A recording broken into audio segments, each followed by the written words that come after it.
આદિવાસી સમાજની દીકરીઓ અન્ય સમાજમાં જઈ ખુશ છે?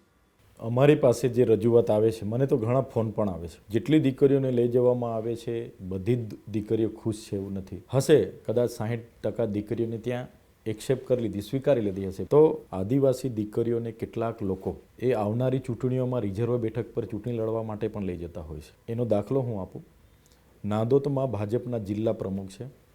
થોડા વર્ષ પહેલાં એમના અમારા સમાજની એક દીકરી સાથે લગ્ન થયા છે ને ખુશી છે, બરાબર છે.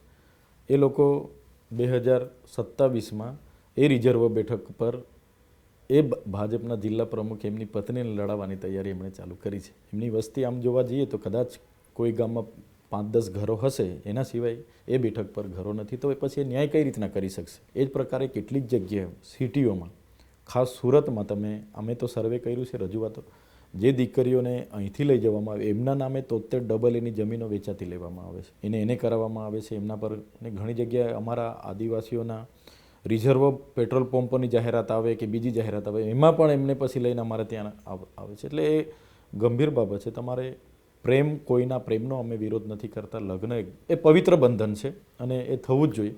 પણ જે પ્રકારે આ રીતનું થશે તો આવનારા દિવસોમાં આદિવાસીના જે મૂળભૂત અધિકારો છે એના પર તરાપશે એવું હું માનું છું.